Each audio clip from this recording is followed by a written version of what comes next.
Not many warriors are held in such high regard in modern society as the samurai of feudal Japan.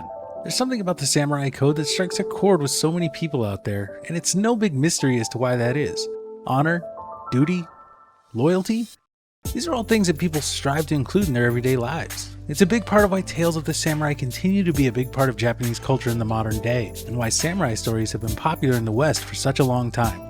Not to mention that seeing some sweet samurai sword fights is just overall pretty rad. Some of the greatest contributions to modern samurai stories and pop culture have been the films of Akira Kurosawa. His style and flair for creating visually stunning films turned an entire generation onto these ancient Japanese warriors and created some of the greatest images in film history. From Seven Samurai to Kagemusha, his samurai films have been revered by film lovers and influenced countless other creatives in their pursuit to master their craft. And that influence is not made any more clear than in Trek to Yomi, the newest release from Flying Wild Hog and publisher Devolver Digital. Everything you could want from an epic samurai tale is here: love, honor, and revenge. And with Trek to Yomi, Flying Wild Hog has created a story where a man must find a way to fulfill his duty and conquer the demons that have ravaged his home, as well as those that dwell deep within his heart. In Trek to Yomi, you'll encounter beautiful and haunting imagery, intense combat, and a story where you decide the ultimate fate of the main character, Hiroki. Traveling through feudal Japan and the Japanese underworld, the player is challenged to face Hiroki's biggest fears and personal failures in a gorgeous world that truly shows that smaller studios are capable of creating visuals that stand toe-to-toe with any large studio. Trek to Yomi is truly something special and is well worth the price of admission, even if you only play it once, which I doubt you will. Hey everybody, it's LittleBobby here with 59 Gaming Direct, and it's my pleasure to present to you our review of Trek to Yomi. Before we begin, I do want to start by giving out two very important disclaimers before we really dive into the review in full. First, this review will contain full spoilers for Trek to Yomi, so if you're looking to avoid those for the time being, you've been warned. Second, I do want to let you know that we did receive a review code for this game from Devolver Digital, but the opinions expressed in this review belong to me as the reviewer. Alright, with all that out of the way, let's get into it. The game starts in media res, showing us a samurai holding his blade centered and surrounded by a burning building before traveling back to the start of his journey, where we meet a young Hiroki.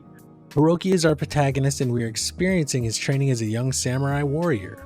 We are introduced to Sanjuro, Hiroki's sensei, and Aiko, Sanjuro's daughter and Hiroki's love interest throughout Trek to Yomi.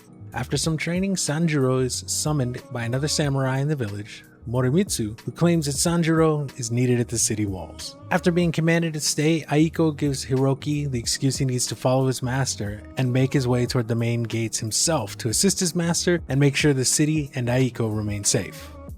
As the young Hiroki makes his way through the city, he is greeted by citizens and led through different routes by Aiko. The world truly feels alive here, which is a great touch by Flying Wild Hog. After speaking with Hiroki and Aiko, citizens can be heard having all sorts of different conversations, some friendly, some where one citizen seeks advice from another, and even some disputes. Great touches all around. After a short while, Hiroki reaches the inner gate where he realizes that there must be something wrong. People are screaming for help, and trespassers are pounding at the gates trying to get through to the village. Hiroki finally leaves the safety of the village to follow his master, where he's confronted by an invader. It's here where the player and Hiroki must slay their first foe. It's fantastic that you can see here that this moment is one that will always stick with Hiroki, because that's going to be important later.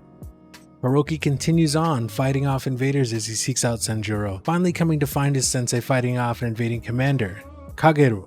Hiroki is accosted by Kageru and challenged to a fight. After quickly cutting off Kageru's nose, Sanjuro steps in and challenges Kageru himself, intending to protect Hiroki from Kageru's wrath. Sanjuro and Kageru duel and both are left for dead by the end of their battle. Sanjuro tells Hiroki to protect Aiko and always to honor his mission to protect their village and everyone else that he can.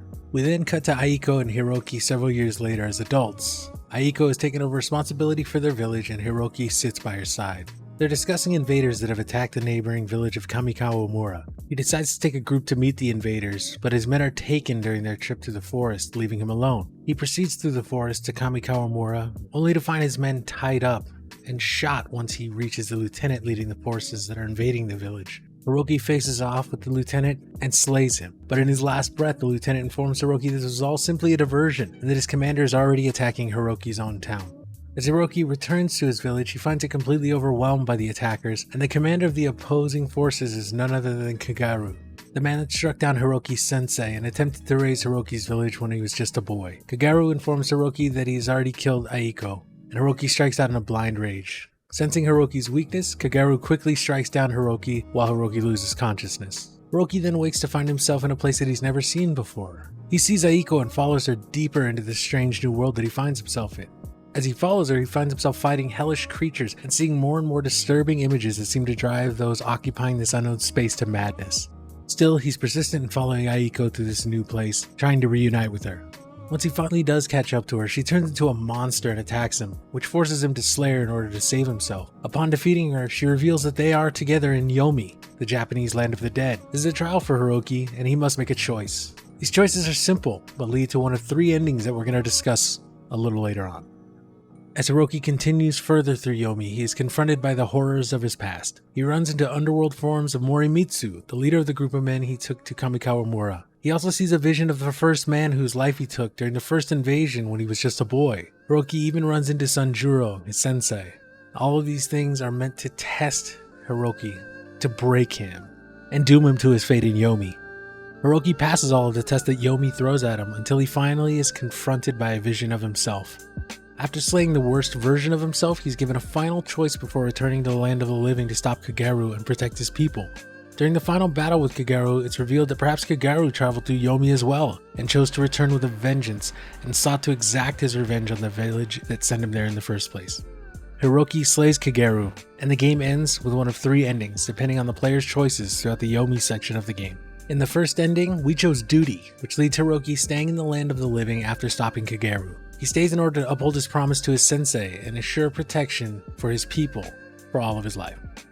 The second ending, the love ending, sees him slaying Kagaru and laying down in the building with Kagaru in order to die to join Aiko in the afterlife. The final ending, the hatred ending, sees Hiroki succumbing to his hatred and becoming a new warlord who starts razing villages himself, carrying on Kagaru's legacy of destroying everything that he comes across.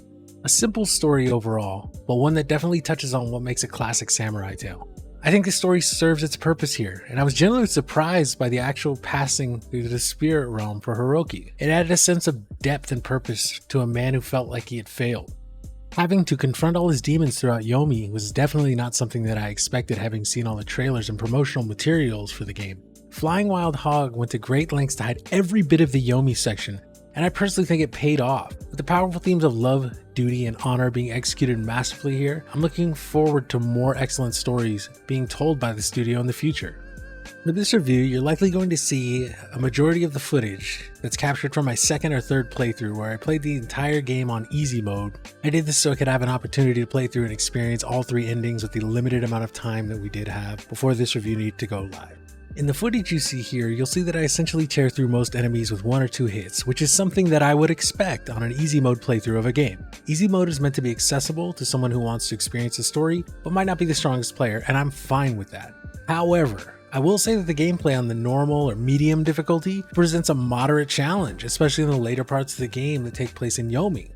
The game starts out simple enough with your basic combat tutorial with your sensei Sanjuro. Here you're taught the most essential skills on how to fight. You use basic combos, blocks, and parries to slice your way through the invading forces as a child. However, upon helping certain civilians or defeating certain enemies, you're rewarded with new attacks and combos that open up your options for engaging in combat more and more. You go from having to manually rotate to face oncoming attackers to being able to use a specific attack to fight off those approaching from behind. And these combos and extra attacks come at a pace that never leaves you feeling like you're not being rewarded for your time and effort. These new ways of defeating foes also help you as you encounter more and more dangerous foes as you move throughout the game, particularly in the Yomi section where dangerous new foes appear rather regularly. You'll also gain access to projectile weapons, so you're not relegated to only using a katana. All projectile weapons allow you to interrupt enemies from a distance, which is great for when you're fighting off waves of enemies in certain sections. The bow shuriken is great for interrupting enemies quickly, but is good for little more than a stun in the later areas of the game. The bow is more powerful, but has a draw time and is a great mid-tier option for taking out weaker foes with 1 arrow to the head. And the Ozutsu, a sort of cannon or gun, is great for making sure that any small enemy is dealt with immediately or even taking a good chunk of health from a boss. Learning to use all your attacks, combos, and projectile weapons is important on any difficulty higher than the easiest, as numerous different enemies of numerous different types will appear to test your skills. There were a number of times later in the game that I had to use a pass-through parry, which lets you switch places with an enemy in order to get a high-damage range attacker down before they could drain my health. On normal, the cannon soldiers can take up to 3 of your health blocks in a single hit, and they ready and shoot fast. But if you parry past melee forces and stun the cannon wielders with a bow shuriken, you're able to take them out first and then proceed to fight off the rest of the enemy forces. One thing I really grew to appreciate in the combat was that button mashing was something you simply couldn't do. It reminded me a lot of the Batman Arkham games, in that you had to focus and pay attention to your enemies to find an opening. Any distraction could mean that an enemy could get in 4 to 5 hits and take half of your health, even near the end of the game after you've collected health pickups. Yomi requires players to have a certain amount of patience and focus when fighting off enemies. The best part of all this is that Sensei Sanjuro tells you this in the initial tutorial, and the devs clearly took the time to make sure that those who paid attention to his lesson were rewarded for following the way of the samurai. Another big part of the game is exploration. While the battle sequences take place on a 2D plane, the exploration has more of a 2.5 or even 3D feel, with the player being able to take Hiroki anywhere within the space that's available. Exploration in Trek to Yomi is done extremely well, and it doesn't feel like something done just to pad out the game. While the game is designed in a linear way, there are tons of secret areas that you can reach by just taking a different path than the main one. It's always rewarding to seek out secret areas in the game, as you'll basically be showered with projectile ammo, collectibles that give you all sorts of interesting information about Japanese history or religious beliefs of the time, pickups that boost your health and stamina, or even shrines that let you save your progress and refill your health. And kudos to Flying Wild Hog for never making anything unfair with the collectibles or secret areas. If you're paying attention to your surroundings, there shouldn't be anything you miss on your second playthrough. Every secret area is there if you just keep your eyes open and you're paying attention. Some of these secret areas even let you get around combat encounters by using environmental hazards. Pro tip: if you can go up, go up. Another small thing I'd like to praise Flying Wild Hog on is that you will never have to look for any collectibles or pickups during a battle sequence, or on any screen where a battle sequence took place. Just another reinforcement of the idea that you should never be distracted during a battle. And aside from the combat encounters and exploration, there are other little things that make the gameplay feel fresh and exciting throughout. There are puzzles throughout Yomi that the player must solve, and while they aren't the most difficult puzzles, they really help add to the diversity of the gameplay. There's even a few areas where you need to race against time so that your journey isn't ended by an environmental hazard or puzzle. All this adds up to make Trek to Yomi feel great to play, and while the game is maybe 10 hours if you take your time on normal mode, those of you out there who might want to try the Ronin/hard difficulty will find a major challenge ahead of you where you must play every battle accordingly. And for those of you who enjoy pain, the Kensei, or insane difficulty, is for those who have mastered the game, as every single hit from an enemy will end Hiroki's journey and take you back to the last shrine you visited to try again. When I first played Elden Ring, I told my brother, fellow 5'9" member and Elden Ring fanboy, the Platinum Chin, that the graphics were a 7 out of 10, while the art design was a 10 out of 10. I stand by that assessment, and I have to say I feel the same applies to Trek to Yomi, but more with the visual direction. The graphics themselves are nothing to write home about. They look like they could easily slide into the middle of the last generation of consoles as opposed to this current next-gen feel that we have. But the visual direction is where Trek to Yomi absolutely blows its competition in the AA space out of the water. I mentioned earlier how Trek to Yomi was clearly influenced by the films of Akira Kurosawa, and that is 100% clear in almost every shot that the game takes. And I'm not just talking about the cutscenes, I mean the entirety of the game is composed of shots that should make even a AAA game dev take notice.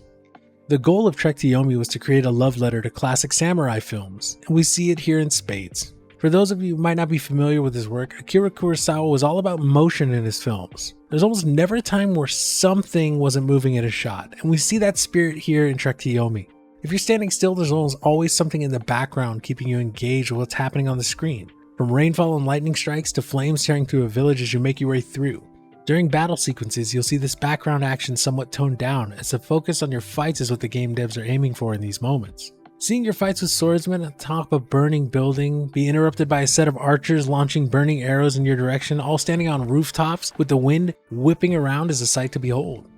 Or seeing the silhouette of yourself as an opposing swordsman and you face off on a fallen tree really places the visual focus on the fight in that moment. The interplay between light and shadow is also extremely impressive, with superb lighting throughout the game.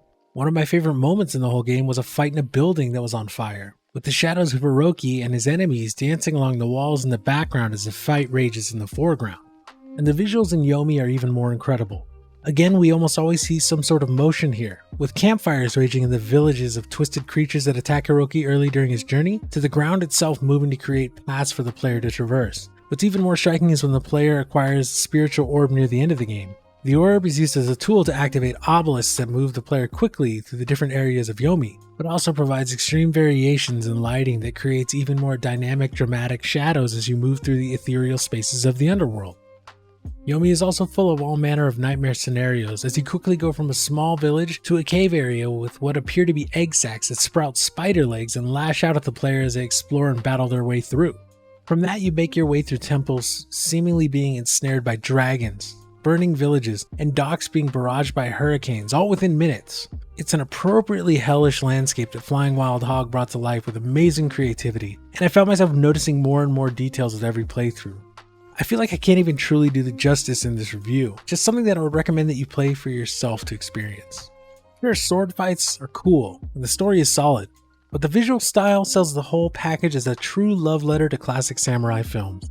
I don't think there's a way for me to give enough praise to game director Leonard Menchiari and the developers at Flying Wild Hog for their work on Trek to Yomi. While the story is simple, it's incredibly effective and emotional, especially if you choose to stay in Yomi with Aiko. The combat is something that is sure to engage you throughout your playthrough, with combos and timing reigning supreme, and an unbelievably gorgeous visual style that takes the whole package to the next level. Trek to Yomi is an incredible journey, and one that I look forward to playing again, despite having finished 3 playthroughs within a week just for this review. One day I might even try out Kensei mode, just to see if I can truly master the game. I can't wait to see what the gaming community as a whole thinks of this game, because I think it's one of my better gaming experiences this year. There hasn't been a moment of gameplay where I didn't feel like I was enjoying myself, even in those most difficult sections of my first playthrough. I absolutely loved Trek to Yomi, and I hope that you will too. Again, we'd like to thank Devolver Digital and Flying Wild Hog for the opportunity to review this game. It certainly was a pleasure. So that's it, our review of Trek to Yomi. Are you excited to play Trek to Yomi? Have you already picked it up? Let us know down in the comments below. And don't forget to subscribe and hit that notification bell if you enjoyed the video and want to support our channel. I'm LittleBobby with 59 Gaming Direct, and I hope to see you soon.